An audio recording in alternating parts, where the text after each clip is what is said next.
Buenas noches, mis amigos. Bienvenidos a una nueva edición de La Otra Realidad. Este es tu amigo Andrew Álvarez, compartiendo con ustedes, como todos los viernes, aquí en nuestro programa de corte ecléctico, La Otra Realidad. Recuerda que esto es una aventura a través de la conciencia humana y aquí pues exponemos diferentes temas y asuntos que nos ponen a pensar más allá de lo aparente. Hoy, viernes 26 de febrero del año 2021, compartimos con ustedes nuevamente otro capítulo más de esta saga de tratar de tal vez entender un poco, como tantas veces menciono, este mundo en que vivimos todos nosotros aquí y ahora. Un mundo convulso, un mundo de cambio. En ocasiones pues cosas parecen ilógicas y suceden y ocurren continuamente. Y tal vez se nos hace difícil cuando tratamos de utilizar nuestros mejores sentidos y nuestras mejores capacidades, entender el porqué del porqué. El mundo es como es. Pero bueno, este es el planeta en que estamos, esta es la humanidad, esta es la sociedad humana y aquí estamos en el meollo de la cosa, experimentando nuestra existencia, un momento en la eternidad. Gracias una vez más por estar conmigo. Esta noche estará también vía telefónica en el segundo segmento el ingeniero Orlando Pla, comentando algunos asuntos interesantes del acontecer internacional, para como siempre pues compartir con ustedes todos estos intereses que yo creo que siempre es importante dilucidar, discutir, exponerlos al público. Hay muchos foros a nivel del internet, hay mucha gente que habla de diferentes asuntos que yo creo que muchos pues son válidos e interesantes, pero no siempre se enfoca la cosa tal vez desde un punto de vista objetivo hasta donde es posible, porque nadie lo es totalmente, pero tratamos no sin irnos a un lado o al otro, banderizarnos de alguna forma o manera, tratar de exponer todas las preocupaciones que tenemos. Hay personas que piensan, bueno, es importante dar soluciones a los problemas del mundo, es importante, qué sé yo, tener alternativas para que todos podamos pues tener una oportunidad de mejor vivir o una oportunidad de realizar las cosas que todos quisiéramos llevar a cabo aquí en nuestra vida. Pero también hay que comenzar conociendo cuáles son los problemas y cuáles son las amenazas que tenemos, porque sin conocer las situaciones a profundidad, muy pocas soluciones podremos tener al alcance, a nuestras manos. Aquí pues nosotros exponemos muchas de las noticias internacionales, muchos de los temas y asuntos que yo en lo personal creo que son importantes y que impactan, ¿no?, el cotidiano de todos nosotros y que se proyectan posiblemente hacia el futuro, que todos pues estamos por experimentar. El tiempo no va a parar, el mundo seguirá girando. Son cosas que son obvias, son lógicas, siempre han pasado así a través de la historia de la humanidad. Y nosotros pues meramente somos los pequeños componentes, ¿no?, los actores del momento en esta transición que hace el universo y nuestro mundo viajando en el espacio. Así que una vez más, gracias por estar aquí. Antes de entrar en materia, nuevamente les recuerdo que nuestra conferencia será el próximo sábado 6 de marzo. Estaremos, si no hay cambios y si no sucede nada terrible y si no se abre el cielo, nos traga la tierra, estaremos el próximo sábado 6 de marzo con No Estamos Solos, ¿no? Es una exclamación, es una pregunta. Bueno, es una pregunta. ¿No estamos solos? Bueno, veamos a ver si hay una contestación a esto. El ser humano ha buscado por milenios contestaciones a tantos enigmas y a tantas interrogantes que hemos tenido como especie, como civilización. Bueno, nosotros hemos tratado de explicar el universo que nos rodea y el mundo en que estamos, desde el punto de vista espiritual, metafísico, desde el punto de vista de la ciencia, cuando estas pues se han abierto al camino de la investigación para tratar de darnos tal vez los recursos y los datos que necesitamos para comprender, ¿no?, qué es lo que nos rodea. Tal vez lo más difícil es saber cuál es la función nuestra aquí, qué hacemos realmente en este tiempo, ¿no? Hay un planteamiento filosófico que yo creo que es muy importante que siempre lo recordemos, porque es parte del humanismo como tal. Es de dónde vengo, hacia dónde voy, quién soy, ¿no? Dentro del ir y venir del tiempo, del origen, ¿no?, del alfa al omega, ¿no?, del origen de donde vengo hacia donde voy. En ese centro estamos nosotros. ¿Quién soy? Nuestra propia identidad. ¿Quiénes nos definimos? ¿Cómo nos conocemos a nosotros mismos? Todo esto yo creo que es importante que lo planteemos en algún momento de nuestra existencia Hay personas que pasan por aquí fugazmente, nacen, crecen y mueren, y lamentablemente pues tal vez no tuvieron una experiencia vívida o una experiencia realizadora, es decir, un despertar de conciencia que les permitiera comprender el porqué del por qué vivieron aquí, o que tal vez cuál era el papel nuestro, si alguno, si es que hay algún destino definido, o hay tal vez algo escrito en la historia de cada cual. Pero bueno, eso es tema para la metafísica. Bueno, regresamos. Brevemente, la señal por aquello de no perder la costumbre, pues nos hace este tipo de bromas, ¿verdad? Pero aquí estamos. No importa lo que venga o lo que vaya, nosotros debemos seguir y permanecer, ¿no?, en nuestro esfuerzo por comunicar y divulgar información a todos ustedes. Bueno, vamos directamente al tema de lo que quiero tratar. Mientras en los Estados Unidos la pasada semana tuvimos un evento catastrófico en lo que se refiere, ¿no?, a una tormenta invernal, temperaturas bajo 18, bajo cero, se dieron, por ejemplo, en el estado de Texas, y hubo pues incidentes terribles que no solamente afectaron la calidad de vida de los Estados Unidos, y toda esta situación en específico que tuvo que ver, ¿no?, con la capacidad del gobierno estatal de Texas de poder dar combustible. Bueno, estamos en el aire. No estamos en el aire, yo me veo aquí transmitiendo, pero bueno. Yo sigo hablando a ver qué pasa. Se para. Bueno, la señal está mala. Pero bueno, no voy a cortar el tema. Simple y llanamente continuamos. Aquí lo importante es que aparte de toda la gravedad que hubo de los incidentes por la no preparación y porque no se esperaba que el clima cambiase de esa manera tan radical en la región del suroeste de Estados Unidos, pues muchísima gente se vio afectada. La calidad de vida de las personas, no había gas para calentamiento, no había combustible. Bueno, fue un impacto completo. Pero por otro lado también afectó a la vida silvestre, es decir, la vida salvaje, especialmente los animales, no únicamente de tierra firme, sino los anfibios y los peces en la región del Golfo de México, que está en la costa de Texas. Cientos y cientos de tortugas hubo que rescatar, muchas de ellas estaban en estado catatónico por las temperaturas, obviamente sumamente bajas, que no se experimentan en esta región. 18 grados Fahrenheit bajo cero, definitivamente es algo serio. Pero aquí hay que señalar lo siguiente, esto es importante que hagamos cabeza dentro del conocimiento general que podemos tener de la naturaleza, de nuestro planeta, ¿no?, y del ambiente como tal. Recuerde usted que todos los animales tienen también, ¿no?, un límite de tolerancia, ¿no? Están, como nosotros seres humanos, que estamos calibrados, ¿no?, para vivir en este planeta, nuestra biología, nuestros sentidos, etcétera. Todo esto, pues obviamente, es compatible con el medio ambiente en que estamos nosotros aquí. El ser humano tiene la ventaja de que puede modificar, es decir, el hábitat, mientras definitivamente los animales necesitan mutar, tener más cabellos, tener más pelo, tener defensas biológicas, adaptaciones biológicas. Pues el ser humano puede crear refugios, puede que obviamente utiliza el fuego y un sinnúmero más de otros recursos que son sumamente importantes para que el ser humano pueda sobrevivir. Es decir, nos adaptamos utilizando la tecnología y los recursos que están en nuestras manos, cosa que no puede hacer la vida silvestre.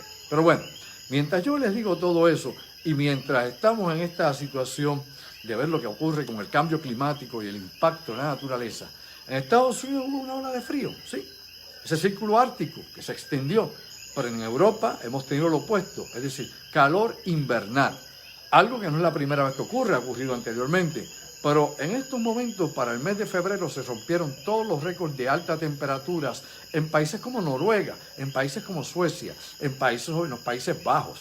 Esto es una noticia nuevamente grave. Vuelvo a señalar por enésima vez, y esto es importante que lo entendamos. La realidad del cambio climático está ahí.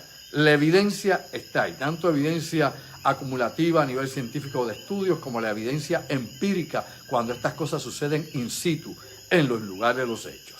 Mientras ese calor impacta inclusive no solamente Europa, sino Asia y otras regiones del mundo, donde se supone que ahora estamos en el clima templado, en parte del invierno, todavía no ha empezado la primavera. Esto es preocupante, porque nuevamente las señales que nos da el planeta son muy claras. La naturaleza habla. El ser humano tiene que aprender a escuchar la naturaleza. Tiene que definitivamente ver qué es lo que va a hacer dentro de todos estos términos de transición y reajuste que está haciendo el planeta. Un tema recurrente, un asunto que hemos discutido aquí hasta la saciedad.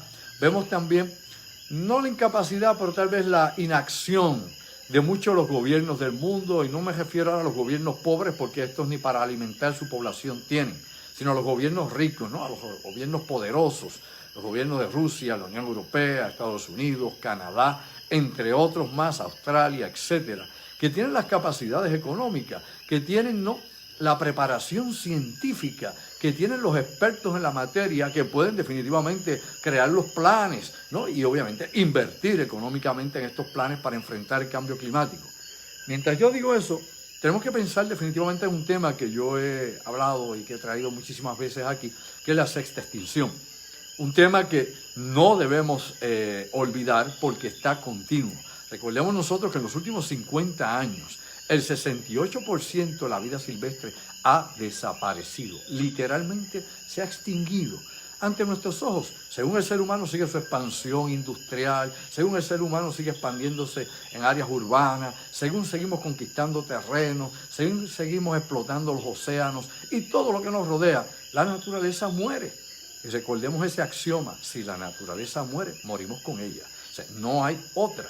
Así que somos parte precisamente de un integral, ¿no?, de uno que integra este planeta. Somos una especie más en este planeta, la especie más inteligente, entre comillas, porque no entendemos el idioma de la naturaleza, no sabemos lo que estamos haciendo, no sabemos manejar los recursos, no sabemos administrar tampoco los recursos naturales del planeta, ni ninguna gestión que realmente vaya en pro de la vida. Hacemos todo lo contrario. Partimos la premisa de que para construir o crear hay que destruir. Por ende, destruimos el medio ambiente, arrasamos con los bosques, talamos lo que hay, canalizamos ríos, hacemos represas, afectamos la vida como tal. Había mencionado yo precisamente en el pasado programa o en el pasado segmento de Pensando en Voz Alta, los martes y los jueves, que un tercio de todos los peces de agua dulce están condenados a desaparecer en estos momentos en que yo le hablo a usted. Es decir, los ríos, los lagos, ¿no?, estuarios y tantos otros lugares donde haya agua dulce o agua salobre, como las lagunas, están todos amenazados. Y un tercio de todos los peces quiere decir que el ecosistema va a colapsar. No hay que saber mucho del asunto, no tiene que ser un ambientalista, un ecólogo, un científico, un biólogo, un botánico, no tiene que llegar a ser un zoólogo. Simple y llanamente que ya nos describe que según eliminamos piezas, llegará específicamente un organismo en particular que hará colapsar todo el ecosistema. Es decir, la biodiversidad, que son todas las formas de vida que se unen y se conectan para el círculo de la vida, se ve afectado cuando usted rompe, ¿no?, los eslabones. Así que no dicen los científicos, no dicen los estudiosos en esos asuntos en particular, de que un tercio de todos los peces de agua dulce están próximos a meramente desaparecer. Esto pues obviamente tiene una reacción en cadena que va a afectar el resto del hábitat, va a afectar el resto de la vida y que nos va a impactar a los seres humanos que dependemos precisamente de los alimentos que se producen en el agua, tanto salada como dulce, como lógicamente sobre tierra. Millones y millones de seres humanos, especialmente Asia, África, Latinoamérica, por mencionar algunas regiones del mundo, y hablo de Latinoamérica porque incluye Centro, Sudamérica y el Caribe, dependen precisamente de peces de agua dulce, no únicamente de agua salada, porque hay países que no tienen salida al mar. Por ende, lo que se utiliza es que los recursos de sus ríos. Y el río sirve no únicamente para la agricultura, sino también porque se pesca en ellos y alimenta. Y para millones, cientos de millones de personas en todo el planeta, ese es precisamente el centro de la alimentación. Es decir, es la clave para poderse sustentar. Así que estamos destruyendo el planeta en que estamos. Estamos ahora investigando a Marte, no, ahora tenemos una nueva sonda, vamos a descubrir rastros de vida. Bueno, pues nos estamos olvidando que aquí hay vida y que próximamente tendrán que buscar, si alguien llega aquí en algún momento a este planeta de otro lugar, tendrá que encontrar los rastros de lo que hubo aquí. Porque al paso que vamos, que son pasos agigantados, estamos no solamente matando, como he dicho, a la vida silvestre, obviamente a la flora, a la fauna, a todo lo que aparece, sino que nos estamos extinguiendo nosotros mismos también. Incluso los últimos estudios relacionados con todo esto, específicamente con la contaminación, ¿no?, con todo el smog, que es todos los gases que se acumulan en ciudades y en regiones y zonas industriales, pues lo que descubre estos nuevos reportes es que casi todo el que vive en esa zona se ve afectado específicamente en su capacidad reproductiva. Me explico. Hay un 20% más de que las personas que vivan en zonas contaminadas, y esto es un estudio que se ha ido armando por muchos años, hago la salvedad, puedan verse afectados en su capacidad reproductiva, es decir, que se afecten los óvulos, la calidad de los óvulos de las mujeres y de los espermatozoides de los hombres, y que definitivamente se reducen las posibilidades de reproducción. Y estos estudios, el más reciente se estuvo llevando en China, y se hizo con 18.000 parejas, obviamente, de chinos que estaban en la edad de reproducción, jóvenes, adultos jóvenes. Y los números sobrepasan, como he dicho, el 20% de parejas que tienen el problema precisamente para poder tener hijos debido a las causas principales, debido a la contaminación atmosférica. No hablando ahora del agua, ni de la tierra, ni de otros tipos de componentes o digamos de contaminantes que puedan tener desde los alimentos hasta los procesamientos o el procesar con químicos lo que consumimos, específicamente en esas regiones de China, en ciudades de China. Esto hay que traspolarlo a otras partes del planeta, porque en todas partes del mundo se siguen haciendo rastreos sobre lo que está pasando. Todavía seguimos enfocados en el COVID-19, ¿no? El SARS-CoV-2, la pandemia que está aquí y que está haciendo estragos, sigue matando millones de personas, porque han muerto millones y millones de personas por el SARS-CoV-2 y sigue obviamente colapsando economías porque las economías no han podido levantarse luego del comienzo de esta pandemia el pasado año, a principios de enero de 2020. Pero lo que sí hay que señalar, y esto es importante, es que mientras eso sucede hay otros eventos que acontecen y que lógicamente son una amenaza para la subsistencia humana. O sea, aquí tenemos que pensar, como he dicho, ver más allá de lo aparente, aunar esfuerzos, conectar las piezas, buscar obviamente cuál es el mapa que nos puede dar una guía dentro de todo esto que continuamente nos llega.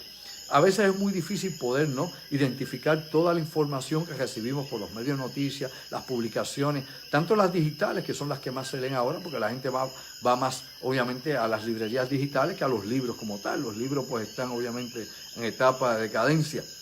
¿Por qué? Porque la gente prefiere ver imágenes, la gente prefiere ver videos, la gente prefiere hacer muchas cosas. Muchísimos de los jóvenes actuales, y lo digo yo como profesor universitario por tantos años, prefieren no leer, prefieren ver algo, prefieren prefieren ver un documental antes que leer un libro. Y el documental recuerde usted, mi amigo y mi amiga, que un documental, por mejor hecho que esté, es meramente ¿qué? Un compendio, un resumen de unos eventos, pueden ser naturales, o unos eventos históricos, lo que fuese, pero no es definitivamente el total de la información o el conocimiento. Dicho todo eso, abriendo aquí el programa, yo creo que es importante que entendamos que nuestro planeta es sumamente hipercomplejo. Aquí tenemos una diversidad de cosas que hacen que cada lugar sea importante y único, desde el desierto donde usted no ve nada, hasta regiones montañosas donde la topografía no le deja subir usted. Todo está correlacionado, ¿no? Todo está conectado, todo está aquí enlazado. Aquí un ecosistema no está aparte del otro. Dicho todo eso, hay que recordar también que para el 2018 hubo una alta mortandad, por ejemplo, murciélagos, más de 11.000 y pico de ellos murieron en Australia por las temperaturas altas. ¿Por qué? Sobrepasó el calor, lo que estos animales, como dije hace un rato al comenzar, podían tolerar, tanto en frío como en calor. O sea, tenemos los extremos continuamente en estos climas que se van a seguir repitiendo, que van a seguir aumentando y que van a seguir cambiando el mundo en que estamos viviendo hasta convertir este en un planeta de condiciones imposibles. Y eso, precisamente, es que lo que van a heredar sus hijos y sus nietos. Van a tener que enfrentar eso. Van a tener que enfrentar un planeta donde será sumamente difícil y hostil poder vivir como lo conocemos, como hemos visto la vida hasta este momento. Importante cuando digo todo eso, porque hemos sufrido varios cambios, ¿no?, en la temperatura global. Y esto es calentamiento global, efecto invernadero, todo eso que usted ha escuchado muchas veces, pero realmente es que la esencia del conocimiento, lo que se necesita para comprendernos y poder eso integrarlo a nosotros, no lo conocemos. Meramente escuchamos el término, meramente oímos hablar a alguien sobre eso, me escuchan a mí, escuchan, qué sé yo, un experto, escuchan al que sea que venga y hable del asunto, lo expone, un artículo que dice tal cosa, y bueno, es preocupante, pero no llegamos al meollo de la cosa, que es lo importante aquí. Cada grado que sube de temperatura Celsius, ¿no?, por no decirlo en Fahrenheit, hace un efecto devastador sobre las reacciones de las corrientes, tanto de aire como corrientes del océano. Los efectos son detrimentales completamente. Hemos más o menos subido en los últimos 20, 25 años más o menos, prácticamente 1 grado más Celsius. Y esto ha multiplicado por 5 las tormentas, los climas extremos en todas las latitudes del planeta. Lo sabemos, ¿verdad? Desde grandes sequías mayores, grandes inundaciones, tormentas, huracanes, inviernos, etcétera, etcétera, etcétera.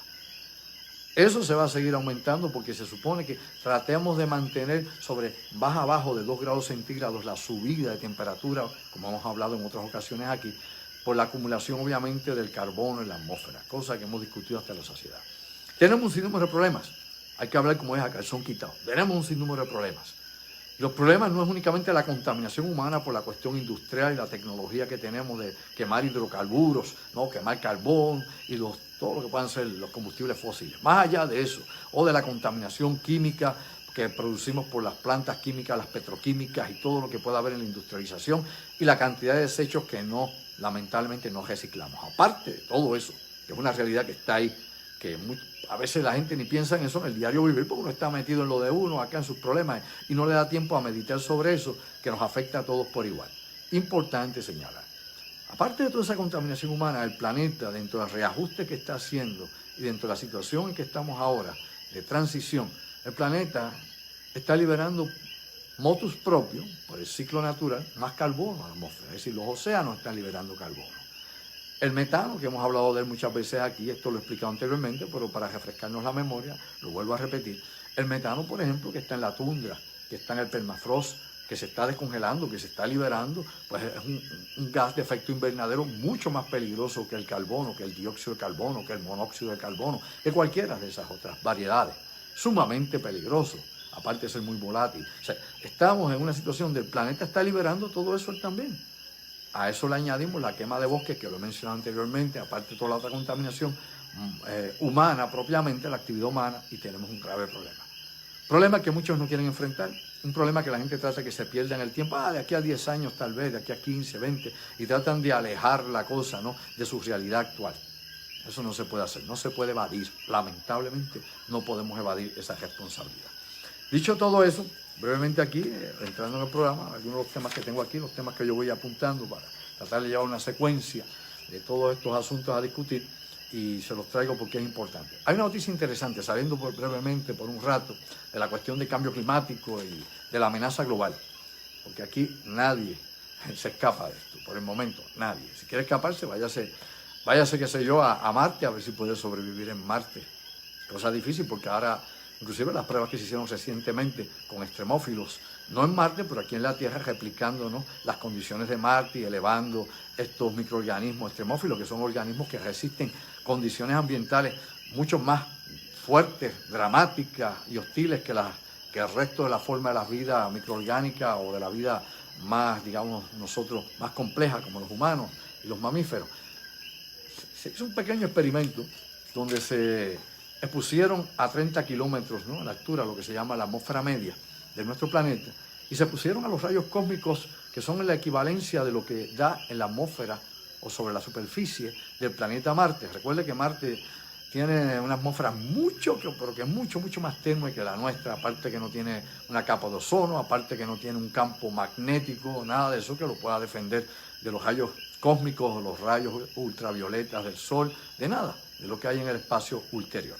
Lo importante aquí es que se demostró que estos extremófilos podrían durar hasta 5 minutos en la atmósfera marciana, expuestos en Marte. Así que la vida en Marte no es imposible, pero sumamente difícil. Por lo menos para los microorganismos y las formas de vida del planeta Tierra, es imposible vivir en Marte. Obviamente expuesto a su atmósfera, a su medio ambiente, ¿no?, al exterior, no hay forma de manera. Ni la presión atmosférica nos lo permite en Marte, que es mucho menor que la de aquí, se infla usted como un globo, y lo otro definitivamente es que los rayos cósmicos, la radiación, lo va a matar a usted, aparte que no tiene que respirar, porque no tenemos oxígeno prácticamente en su atmósfera, inclusive el suelo marciano es ácido también. Hay cosas interesantes aquí que uno tiene que ver cuando piensa de que no, estamos en la ciencia avanzando, vamos a terraformar a Marte, vamos a lograr cosas increíbles. Bien, la ciencia ficción se ha hecho de todo, pida que hay, pero lamentablemente la realidad nuestra, este es nuestro lugar, y si no conservamos nuestra casa, no hay a dónde ir. Lo demás es meramente fantasía, fútil, no nos lleva a ningún sitio. Bueno, tema importante, DARPA, el Departamento de la Defensa y la Fuerza Aérea de los Estados Unidos. Bueno, acaban de revelar un interesante proyecto que tienen para cicatrizar heridas, es decir, sanar y curar heridas de sus soldados, ¿no?, de los veteranos, de todos los que han sido heridos, utilizando ¿qué? La programación celular. Esto parte obviamente originalmente de las células madres, ¿no? Investigación de células madres y cómo ahora se ha logrado algo más allá de las células madres. Es decir, mire, mi amigo y mi amiga, ya no necesita células madres. Anteriormente, cuando esto comenzó esa investigación, se utilizaba que el cordón umbilical que unía a los bebés, porque ahí tenía usted células madres, obviamente su estado primario, y luego se siguió experimentando y utilizando otros recursos y otras formas. En la actualidad, ¿qué es lo que hay? Pues bueno, en la actualidad ahora se puede desde editar el ADN o el DNA de una célula, y ya no tiene que ser una célula específica, puede ser cualquier célula somática, una célula somática, cualquier célula de su cuerpo, la que sea. Pues ¿qué pasa? Pues ahora ya DARPA, que es obviamente esa división del Departamento de la Defensa que hace todos esos experimentos, que está en consorcio con las industrias farmacéuticas, con las industrias electrónicas, con las universidades, con todos los laboratorios que hagan todo tipo de investigación, y por años, por décadas, desde que existe obviamente DARPA y el Departamento de la Defensa, se ha estado haciendo todo tipo de proyectos por alcanzar los llamados supersoldados, los transhumanos, y tener la tecnología suficiente y adecuada para poder no solamente preservar la vida, sino definitivamente repararla. Y ahora lo que nos acaban de indicar es que la Universidad de Michigan, precisamente, es un consorcio relacionado con DARPA y la Fuerza Aérea de los Estados Unidos, han desarrollado esta nueva técnica, donde van a programar obviamente las células humanas, células de cualquier parte del cuerpo, para que repare vasos sanguíneos, músculos, tejido dañado por metralla, por explosión, por lo que sea. Lo que ayudaría bien rápido, ¿no?, a recuperar a los soldados. ¿Cuánto rápido? Bueno, 5 veces más rápido que lo que el cuerpo puede sanarse. 5 veces más rápido. Y eso es un avance descomunal, definitivamente. Eso es un hito histórico dentro de la ciencia. Pero como siempre, que es lo que yo he dicho tantísimas veces en mis conferencias, esto es parte también del bloque militar, industrial, farmacéutico, aeronáutico. Eso es para allá, no es para los mortales, es decir, no es para los civiles. Esto es tecnología militar. Inclusive en los hospitales de campaña, los hospitales militares, se aplican un sinnúmero de cosas que no se hacen y de tratamientos y medicamentos que no se aplican acá en los hospitales civiles, lo sabemos, ¿verdad? Importante señalar que para que usted vea cuán avanzada está esta tecnología, que yo le he dicho tantas veces, y que inclusive lo vuelvo a repetir en la nueva conferencia No Estamos Solos, que la presentamos el próximo sábado, para allá, para 1980, hacía rato que, por ejemplo, existía el Medipack. ¿Y qué era el Medipack? Bueno, el Medipack de la Fuerza Aérea es que un sistema de cirugía láser portátil. Me explico. Simple y llanamente, si había un piloto herido o sucedía un evento específico que había que rescatarlo, ir por helicóptero y rescatar un avión estrellado, derribado, los paramédicos que iban ahí, o los medics que fueran, tenían este sistema. Este sistema es que, pues nada, son sistemas quirúrgicos láser portátiles. Es decir, en vez de usar un escalpel, un bisturí, el láser para abrir rápidamente la herida. Y sabemos que desde la época de Vietnam, por ejemplo, se utilizaba el sellador inmediato para heridas. Me explico, algo que he dicho aquí muchas veces. Pocas palabras, el Crazy Glue que usted conoce, ¿verdad? Crazy Glue, pues bueno, el origen del Crazy Glue precisamente se da en Vietnam, en ese conflicto. Y se utilizó también como los primeros ensayos para sellar heridas y no tomar puntos. Actualmente existe pegamento, que no es Crazy Glue, que usted compra, pegamento obviamente quirúrgico, que se utiliza para sellar heridas.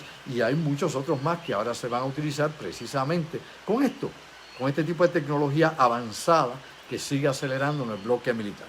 Dicho eso, y más o menos puesto por arribita, para no entrar mucho en esto, nuevamente vuelvo a decir, esto no es otra cosa que la manipulación del genoma de la célula, controlar la célula, aquí está lloviendo, no sé si la lluvia se oye ya también, y cómo poder programar nuevamente las células. Cuando esto se puede hacer en todo nuestro cuerpo, pues se podrá reprogramar el cuerpo para que no envejezca, para que no se enferme, para que pueda repararse, ¿no?, el tejido conectivo pueda sanar heridas, para que obviamente no haya enfermedades autodegenerativas, etcétera, etcétera. El problema es que, como todo, comienza en el bloque militar, porque esto es tecnología obviamente clasificada y tecnología selectiva, y nosotros acá, hasta que la patente no llegue para que sea explotada a nivel comercial, pues nos llega mucho, mucho después. Dicho eso, acá ya con la lluvia y los coquí de fondo, acá en esta zona llueve bastante, que bueno, refresque la noche, que siempre es frita por acá.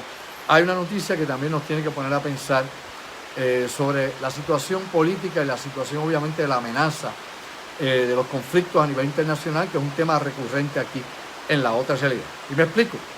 Usted sabe muy bien, recuerda una de las compañías de mercenarios o de contratistas más famosas del mundo, Blackwater. ¿Cuál fue su rol, por ejemplo, en Irak? Las masacres en Irak en que estuvo involucrada, que no solamente fue una masacre, sino hubo varios incidentes. A Blackwater lo expulsaron de Irak. Blackwater cambió varias veces de nombre, actualmente se le llama AKM, es el nombre actual de Blackwater. Pero Blackwater siempre está involucrado en eventos, por alguna razón, en eventos que son ilegales o clandestinos. Usted sabe muy bien que hay una veda, ¿no?, para la venta de armas a Libia. Después que se derribó a Muammar Gaddafi del poder, se dio el golpe de Estado y la OTAN bombardeó Libia y se dio todo aquello que hemos visto, y luego vimos lo que ocurrió con el embajador de Estados Unidos allá en el 2013, etcétera, y todo lo que ha ocurrido desde entonces. En Libia pues hay una serie de grupos, de facciones militares religiosas peleando, chiitas, sunitas, grupos de Al-Qaeda, grupos de Estado Islámico, grupos de, obviamente, de paramilitares nacionales, etcétera, y se están peleando por la cuestión de quién controla a Libia en estos momentos, que tiene un gobierno que apoya, por ejemplo, las Naciones Unidas y que apoya a la OTAN también, pero es un gobierno de estos bananeros, esto es filfa, eso le dan un soplido y se cae. ¿Qué pasa? Bueno, pues Blackwater se estuvo involucrado precisamente para dar un golpe de Estado contra este gobierno apoyado por la comunidad internacional. Inclusive Eric Prince, que es el CEO de AKM, que era Blackwater anteriormente, está involucrado en todo esto.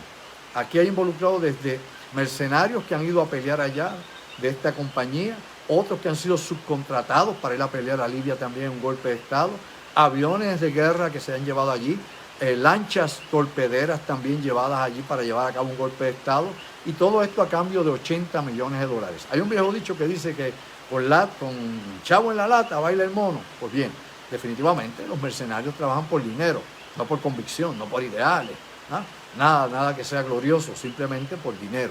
Y este caso de Blackwater hay que recordarlo, como he dicho, con los anteriores que ocurrieron en Irak y en otras regiones donde han estado activos, donde ellos han tenido algún tipo de acción. Inclusive, recuerde usted que cuando Katrina en Nueva Orleans, Blackwater también estuvo allí, y allí hubo un sinnúmero de incidentes irregulares en aquel momento. Ahora, dicho eso, es importante que sepamos todas estas cosas para que lo podamos entender más ampliamente. No es la primera vez que esto sucede allá en Libia.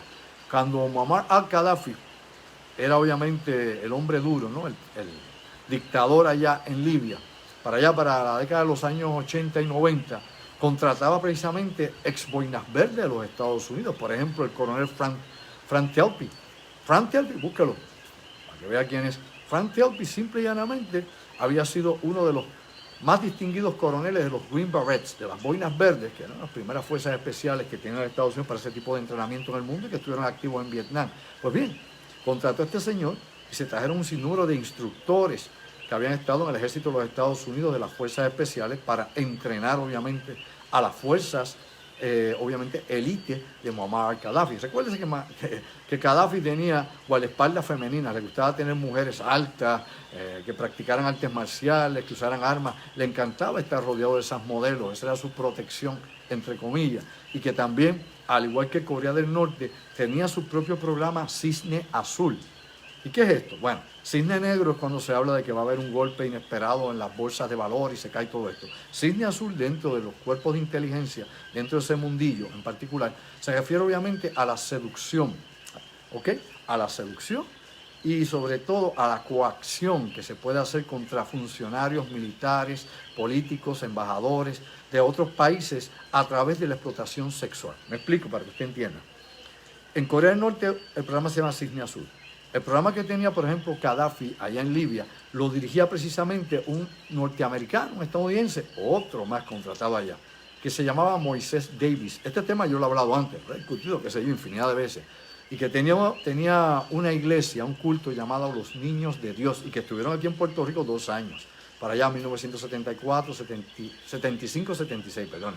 Yo inclusive conocí a gente de esa secta aquí, y ellos la idea era utilizar niñas, muchachas jovencitas, adolescentes, para atraer hombres y atraer dinero para su culto, ¿no?, para su grupo religioso.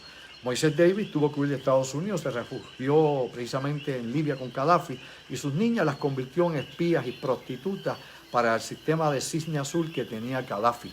Cosa interesante. Son las cosas de las que no se hablan, pero es importante saberle todo un poco para uno entender el porqué del porqué el mundo en que estamos aquí ahora. Así que este señor, Moisés Davis, por un lado, el coronel Frank Telpi por el otro, eran parte precisamente de esos grupos de los muchos que fueron contratados por el gobierno de Muammar Gaddafi, como de muchos otros gobiernos del Oriente Medio, Arabia Saudita, Emiratos Árabes, Dubái, Kuwait, todos ellos han contratado todo tipo de gente para que obviamente trabaje para ellos en este tipo de, digamos, de proyectos y de operativos. Otra cosa más, en lo que nos queda antes de pasar precisamente al ingeniero Orlando Pla, en un momento, creo que es importante, es recordarles a ustedes de que hay una amenaza y una alerta continua en el Oriente Medio. Saben que ayer, por ejemplo, Estados Unidos bombardeó posiciones en Siria, en el este de Siria, posiciones de algunas de las milicias que son apoyadas por Irán en esa región. Irán inmediatamente ya comenzó a hacer señalamientos y probablemente amenazas. Irán es experto haciendo amenazas, continuamente está amenazando. Cada vez que le dan una bofetada amenaza, que va a pasar algo, va a pasar algo. Bueno, hay que tener paciencia. Muchas de estas cosas toman años. Y recuerde usted que una conspiración o cualquier este tipo de operaciones que puedan ser retribución a algo o una respuesta a algo que ocurrió, pues definitivamente puede tomar años lo que se planifica para que sea efectiva. ¿Usted cree que el 9/11 se planificó en un año? No. Ninguna de estas cosas. Esto toma muchísimo tiempo porque necesita logística, necesita dinero, información y tantísimas cosas más. Ahora, lo que voy con esto es, aparte de todas las amenazas que hay y la intervención que tuvo de ese bombardeo allá en Siria sobre las milicias apoyadas por Irán en Siria, el presidente Joe Biden le mandó una advertencia a Irán. Y se lo dijo bien claro, y lo citamos, no pueden actuar sin impunidad. Tengan cuidado con lo que vayan a hacer. Es decir, Estados Unidos, desde el punto de vista de Biden, que ahora está a la cabeza de esto, pues ha indicado que cualquier acción que haga Irán va a ser respondida precisamente con mayor magnitud que la que pueda hacer cualquier intento o ataque. Recuerde que este bombardeo fue la respuesta a un ataque de misiles contra posiciones e instalaciones de Estados Unidos dentro de Irak. Y estas son milicias como por ejemplo Hezbollah, Al-Qassam, Shafari y otras más que están todas, cada una de ellas impulsadas y armadas por Irán, por Quds, que son las fuerzas especiales iraníes. Dicho todo eso, vamos a coger una breve pausa para comunicarnos con el ingeniero Orlando Pla y les vuelvo a recordar, no estamos solos, es el próximo sábado 6. La plataforma estará próximamente en la página, en algún momento estamos esperando que nuestros asociados en la conferencia y productores pues ya la tengan en la página, estamos en espera de esto, hace días que estamos esperando que sea accesible para ustedes, para que puedan entrar antes, ¿no? Puedan tener desde antes separado su espacio para la conferencia No Estamos Solos el próximo sábado 6 de marzo 2021. Esta conferencia es bien interesante, es para poner a pensar las neuronas y para poder asimilar toda la información que vamos a estar desglosando para ustedes ahí, totalmente audiovisual, y esto pues cambia el paradigma de lo que uno cree, de lo que a uno le han dicho, ¿no? Hay cosas que suceden, que están ahí, inclusive a veces frente a nuestras narices, y nos tienen tan distraídos, tan confundidos, que no vemos ni siquiera que tenemos un elefante al frente.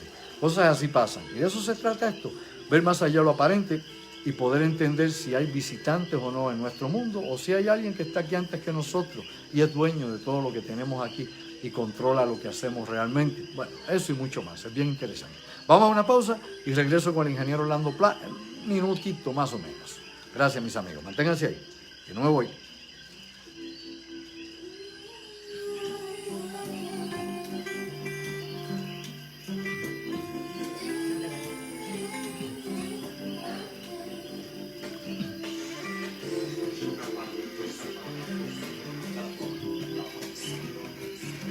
Y bien, mis amigos, volvemos nuevamente, breve pausa, con la música de nuestra banda erótica, Deep Night, se llama esa melodía, una composición mía.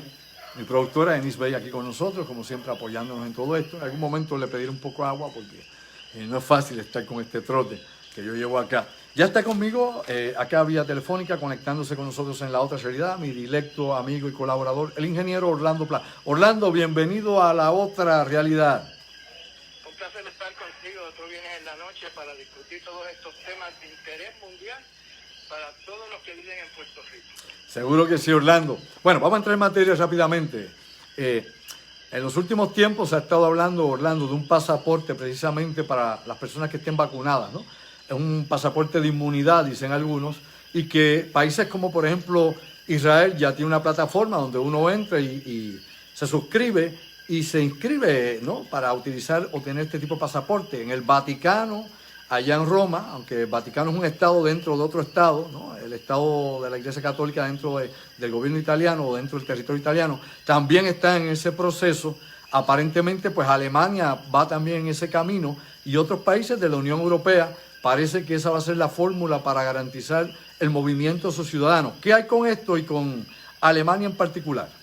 Pues mira, respecto a este tema, que va a ser un tema controversial debido a que la mayoría de las personas del planeta que van a estar sujetas a este tipo de pasaporte, el pasaporte COVID, van a estar en contra debido a que se le está carpeteando su información de salud, Okay. y que porque no solamente se puede utilizar para el COVID-19, sino para un montón de otras situaciones de salud que pueda tener una persona, que puedan ser contagiosas, ¿verdad? Sí. Como el famoso VIH, ¿verdad? Okay. O sea, que ese pasaporte no solamente podría tener que la persona ha sido vacunada contra el COVID o que ha sufrido la enfermedad del COVID, sino que también es portadora de otras enfermedades contagiosas, ¿verdad? Como el HIV y otras enfermedades que conocemos que son peligrosas. Ahora, yo quiero regresar al año 2020, Sí. específicamente al mes de abril, donde en una entrevista de Snowden, él alertó que un programa así se podría establecer para carpetear a todos los ciudadanos de todos los países en cuanto a esta enfermedad del COVID-19. Así que desde abril del 2020 pues ya se creó un movimiento por parte de este caballero que está en contra de este tipo de pasaporte COVID para implementarse en diferentes países del mundo. Bueno, ha habido personas que han hablado de esto y obviamente le han caído, como dice, chinche de todas clases. Por ejemplo, el caso directamente de Bill Gates, que también sugirió este tipo de sistema para monitorear. Tenemos también que en China también se ha estado planteando utilizar este sistema. Así que parece que es algo que según dure la pandemia o se extienda esta crisis, Orlando, parece que va a ser algo que se va a empezar a implementar obligatoriamente, compulsoriamente en muchos lugares. Pero lo que estamos viendo en Europa en estos momentos es que Merkel ha dicho que va a implementar el pasaporte del COVID para dentro de 2 meses, o sea, en verano va a estar implementado este pasaporte. Sabemos que en Polonia se ha implementado un QR code donde la persona usa su celular para entrar a una base de datos que contiene información respecto al COVID y le enseña al oficial que le interesa la información si está vacunada contra el COVID o si le dio el COVID. Estonia en este momento está trabajando con la Organización Mundial de la Salud implementando lo que ellos llaman una tarjeta amarilla, que va a estar conectada a un sistema, a un banco de datos que va a utilizar la tecnología blockchain. Y no estoy hablando de criptomonedas, estoy hablando de utilizar el mismo software que utilizan cryptocurrencies o criptomonedas en el sistema de blockchain, porque alegadamente esa tecnología no permite que pueda ser hackeada la información. Dinamarca y Suecia también han anunciado que van a implementar un pasaporte COVID, pero la presidenta de la Unión Europea lo que ha dicho es que en vez de que cada país europeo tenga su propio pasaporte COVID, que la Unión Europea debe implantar un sistema uniforme para todas las naciones europeas. Mientras tanto, Biden y Boris Johnson están estudiando la propuesta, ¿verdad?, de establecer un tipo de pasaporte COVID. Y como tú y yo sabemos, esto no es nuevo. Esto No, no es no. nuevo. Hace 50 años uno tenía que tener un papelito para Sí, para viajar. a Europa, uno Así tenía es. que tener una certificación que uno había vacuna. sido vacunado contra Sí. la difteria, contra la tosferina, contra el Todo polio, eso. contra el sarampión, la papera y otras enfermedades. Yo creo que el último certificado solamente incluía que uno tuviera la prueba de tuberculina, que fuese negativa para poder viajar a un país europeo. Yo me recuerdo porque yo utilicé una de esas hojitas Sí. para poder viajar a San Martín más o menos en el año 1973.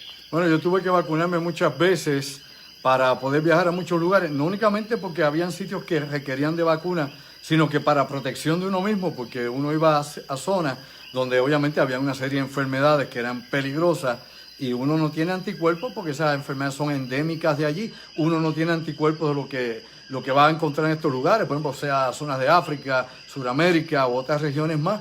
Cuando uno se expone a esto, pues necesariamente pues necesita esos recursos. Ahí es donde la gente tiene que despertar y darse cuenta que hay métodos y tecnologías que son bien necesarios para que podamos seguir haciendo lo que hacemos, los que tenemos que viajar o trabajar en el campo de la antropología o otros tipos de materia. Orlando, otra cosa que es importante, quiero que nos hable un poco, es la situación que hay obviamente por el arresto y el encarcelamiento de Alexei Navalny, obviamente este opositor de Vladimir Putin. Esta situación está aparentemente cada vez más caliente en Rusia y como mencionabas la pasada semana, el reconocimiento de este señor en las redes sociales en Rusia y otros países de Europa sigue creciendo. Si este caballero acaba de ser condenado por las Cortes de Rusia a estar preso por más de 2 años y unos meses, y naturalmente cuando sea encarcelado llegue a esa comunidad de presos, va a estar completamente vulnerable a que Putin pueda cometer otro intento de asesinato y que él muera, ¿verdad?, en la cárcel y nunca pueda salir de esa prisión con vida. Y ese es el gran problema, que ahora está en las manos de Putin. No tiene cómo defenderse de este caballero, el cual en estos momentos tiene una inmunidad absoluta de lo que pueda hacer dentro de Rusia. Oye, todavía hay personas que piensan que Vladimir Putin no es un ángel de la caridad. Hay quienes piensan que es un ejemplo para el mundo. Mucha gente se ha dejado llevar por la publicidad de RT. Yo siempre le digo a la gente, busque un solo comentario negativo de RT contra Putin o de Sputnik, cualquiera de estas cadenas de noticias. Ellas todas son, obviamente, formas y medios para exponer a Putin al mundo, vender la figura de Putin, vender sus atributos, ¿no? Es parte de la propaganda. De la misma manera que lo es Fox con Trump en un momento dado, de la misma manera que lo era CNN con los candidatos demócratas, pero RT, obviamente, y las cadenas rusas nunca encuentran un fallo en ninguna decisión, ni en ninguna palabra, ni en ninguna acción de Putin. Y hay gente que todavía, que son fans de esas cadenas de noticias, que piensan que Putin es, como diríamos nosotros, incapaz de alzar la mano contra un ciudadano de Rusia. Bueno, ha alzado la mano contra muchos ciudadanos de Rusia, ha asesinado a muchas de las personas que están en su contra, aunque estén fuera del país. Le ha terminado la vida a varios periodistas que han hablado en su contra o los ha mandado a la cárcel, así que este no es un nene bueno.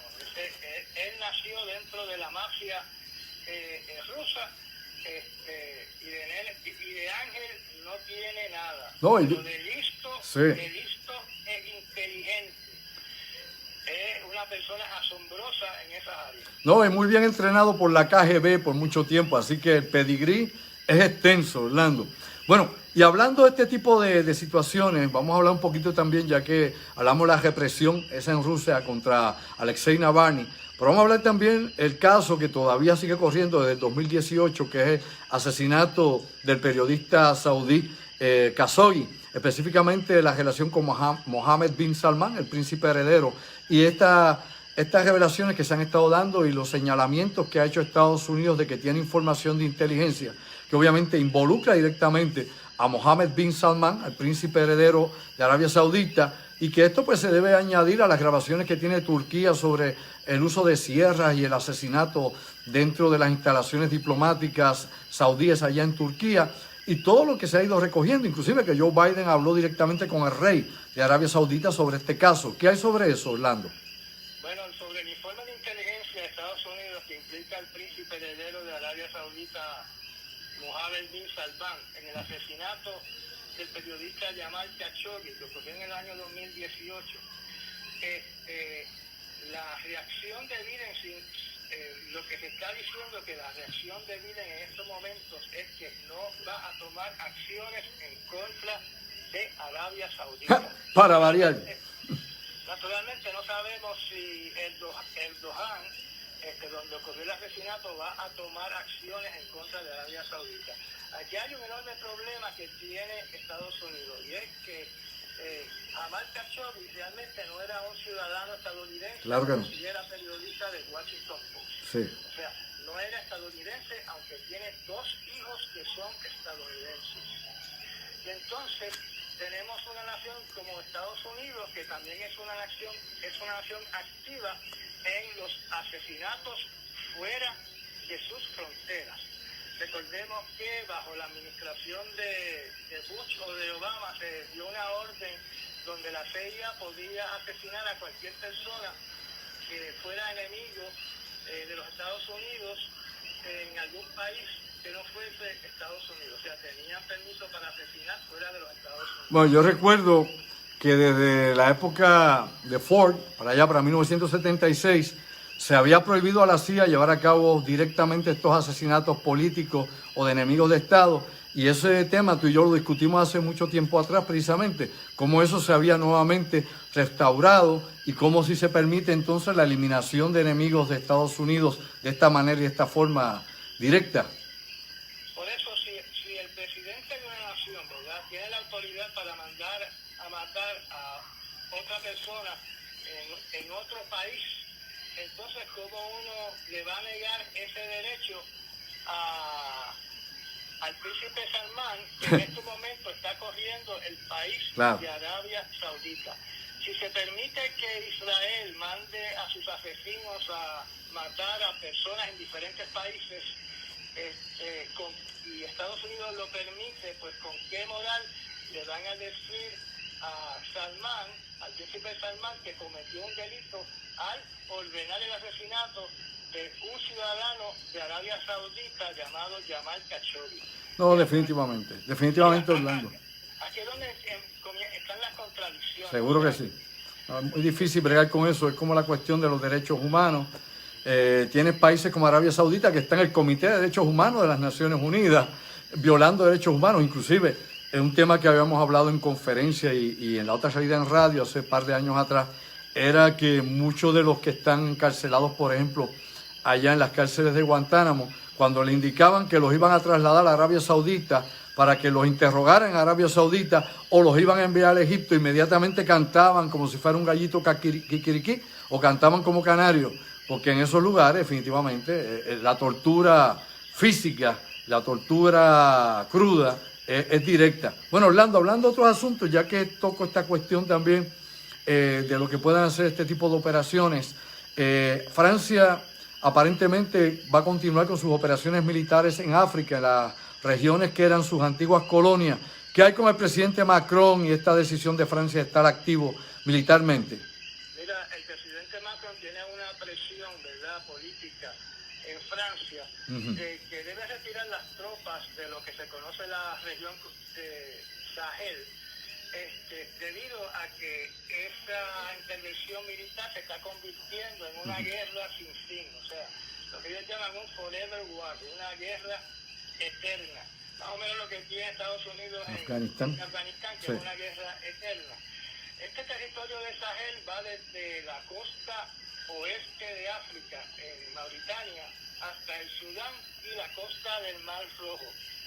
Y naturalmente tú y yo sabemos que esos países que están entre esas dos costas están controlados por grupos violentos como el famoso grupo de Boko Haram, que hasta ahora esta persona es intocable. Los franceses tienen más o menos 5.500 soldados en esa parte de África. Y lo que ellos pretenden es que esos países que están entre esas dos costas puedan lidiar independientemente con estos grupos violentos armados como el de Boko Haram. Algo que, mi opinión, es imposible. O sea, que esos países no van a poder enfrentar a Boko Haram. Naturalmente, cuando se retire Francia, que hasta ahora Macron no quiere que se vayan las tropas francesas de esa región del mundo, cuando se retire Francia, pues el tostón le va a tocar a los Estados Unidos, y tendremos más soldados estadounidenses fallecidos. Recuérdate la emboscada que hicieron hace como un par de años atrás a un grupo de soldados que los hicieron pedazos con misiles de hasta balas de calibre 50. Oye, eran boinas verdes.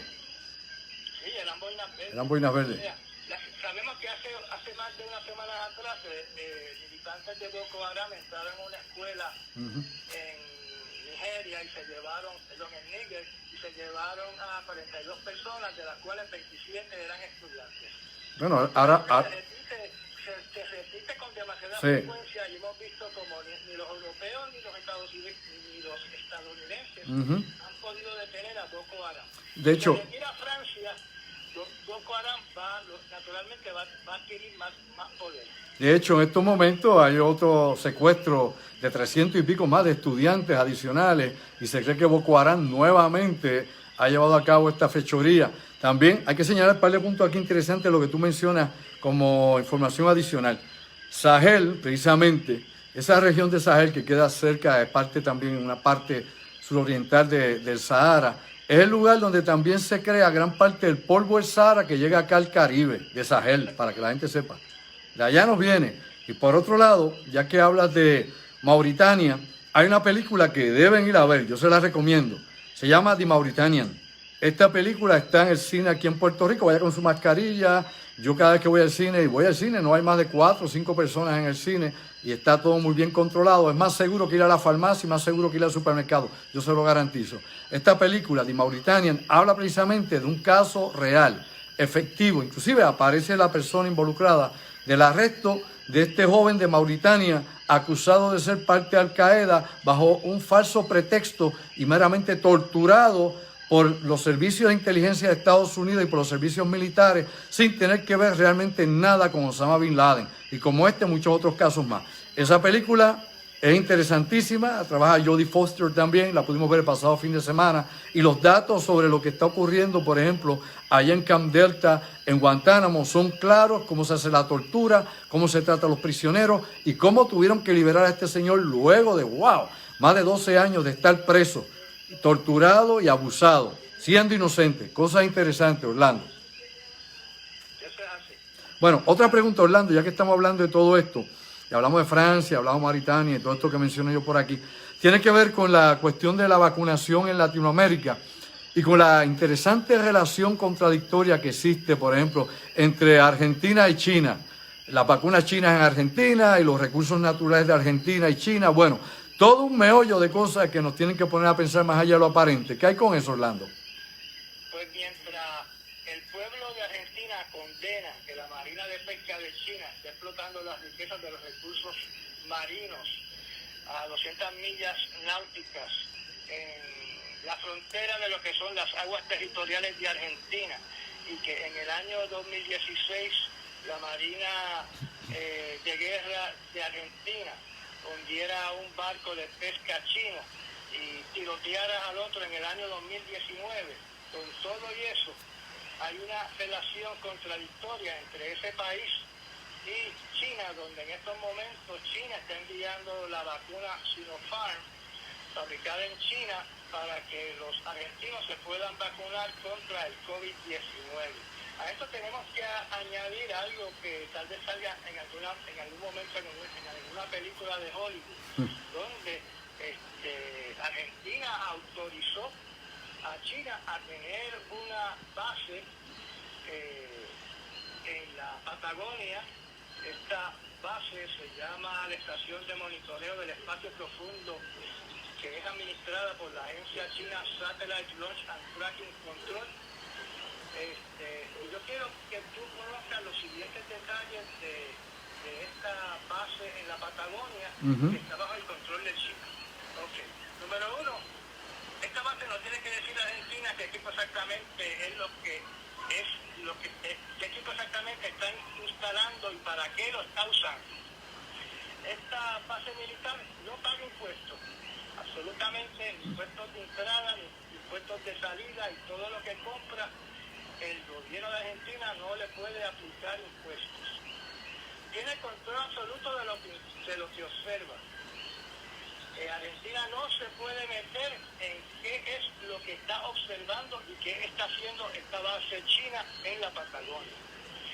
Tiene trato preferencial para que personas que trabajan en esta base puedan entrar y salir del país sin que puedan ser detenidos por el gobierno de Argentina. Todo el personal que trabaja en la instalación no tiene que llenar planillas de ingresos, por lo tanto, el gobierno no genera ningún ingreso por concepto de impuestos y contribuciones de esta base. Así que, ¿cuál es verdaderamente el beneficio de Argentina con este pedazo de tierra que ahora le pertenece a China en la Patagonia? Ese es el gran misterio. Claro. A mí me está interesante porque Estados Unidos tiene también otra base allí en la Patagonia también de rastreo, que probablemente haga lo mismo una que la otra, y ambos países pues se reparten esa parte del cono sur con ese tipo de sistema de rastreo de espacio profundo. Y habrá que ver cómo sigue Orlando la competencia y la penetración tanto de Rusia, China, vis-a-vis Estados Unidos en Latinoamérica y en otras partes del mundo, porque esa es parte de la carrera por el control mundial. Bueno, y para cerrar, Orlando, brevemente aquí con el aguacero que tengo yo acá atrás y el frito que me da por la espalda el agua. Óyeme, surgió precisamente hace una semana atrás un reportaje que hablaba sobre la reversión geomagnética y la extinción de los neandertales, ¿no? Del Homo sapiens arcaico, como le decimos también los antropólogos. Y se trata de relacionar este cambio en la polaridad de la Tierra, en los polos, con la desaparición de esta especie de Homo sapiens, que para algunos no es parte de nuestros enlaces de herencia, para otros es parte también de la cadena evolutiva. Eso es parte de la discusión que hay dentro de la antropología. Pero bueno, ¿qué hay de cierto en esto? Si se puede saber algo o es meramente una especulación más de las muchas que se hacen. Mira, mi preocupación al respecto es que los diferentes medios de noticias, ¿verdad?, están proyectando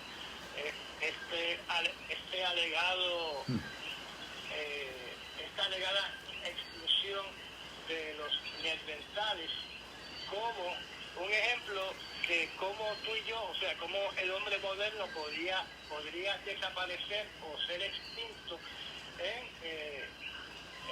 en la próxima inversión de los polos magnéticos.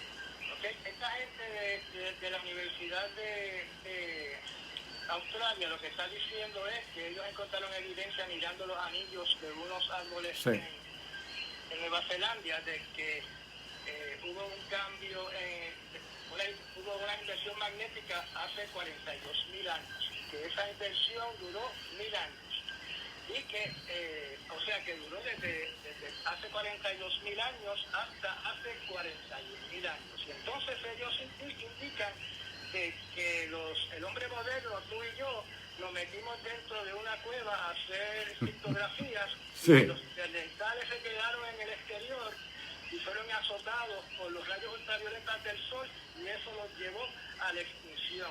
Pero cuando miramos el récord fósil, eso no es así. El récord fósil, el récord histórico, las criptografías empezaron más o menos sobre los 44.000 años atrás, o sea, 2.000 años antes de la reversión de los polos magnéticos según esta universidad. También, según el récord fósil, sabemos que los neandertales vivieron por 10.000 años al lado del hombre moderno y que se extinguieron hace 30.000 años atrás. O sea, 10.000 años No hay match. después de la inversión solar. Sí, no, los datos, De la inversión de los polos claro, magnéticos de la Tierra. los datos no coinciden, Orlando, definitivamente es otra idea más. Sí, Ellos alegan que uno de los animales más grandes de Australia se extinguió durante esta inversión de los polos magnéticos, creo que era el diprotodón, pero según el récord fósil, el diprotodón desapareció hace 44.000 años atrás, o sea, ¿y el 2.000 tiburón? años antes de esta supuesta inversión de los polos. Bueno, tendremos que seguir investigando a ver qué trazos nos queda del pasado primitivo y de lo que fue otra era, otro tiempo geológico, Orlando. Todavía eso sigue en la oscuridad de la noche, de los tiempos. Orlando, gracias por haber estado con nosotros. Déjame decirte que la buena noticia de la información Dime. es que si los polos tienen una inversión cada 200.000 o cada 300.000 años, pues entonces no nos tenemos que preocupar porque la próxima es en el año 2060 en el futuro. Bueno, no nos preocupemos mucho porque definitivamente estamos aquí, nuestros antecesores pudieron sobrevivir a esa interfase magnética del planeta. Gracias, Orlando. Llegamos al fin del tiempo, aquí por lo menos, en lo que se refiere al programa. Un viernes en la noche. Gracias, hermano. Te me cuidas mucho. Bueno, mis amigos, era el ingeniero Orlando Pla, vía telefónica, una vez más con nosotros otro viernes aquí en La Otra Realidad. Les recuerdo la conferencia No Estamos Solos, el próximo sábado 6 de marzo de 2021, si no hay ningún problema, si como he dicho no tiembla la tierra o se cae el cielo, esperamos estar con ustedes a través de la plataforma que debe estar siendo puesta en nuestra página Andrew Álvarez Chardón, página oficial. Recuerda que esto se trata sobre la investigación moderna de los no identificados y vamos a hablar ahí de un sinnúmero de proyectos interesantes relacionados con el gobierno, desarrollo de alta tecnología y unas cosas que de verdad se salen de la norma, en pocas palabras, eventos extremos y la evidencia impactante, la evidencia real, eventos reales, no ficticios ni tampoco recreación, evidencia real, que es lo que pone a la gente a pensar y a buscar más allá de la aparente. Gracias a nuestra productora Denise Bay por haber estado con nosotros y una vez más compartido con todos acá en este, digo yo, quehacer que hacemos aquí prácticamente a mano, porque esto es artesanal, como digo tantas veces, la música de nuestra banda, y será hasta el próximo martes en Pensando en Voz Alta. Gracias por estar conmigo y una vez más te lo digo, sayonara, se cuidan mucho.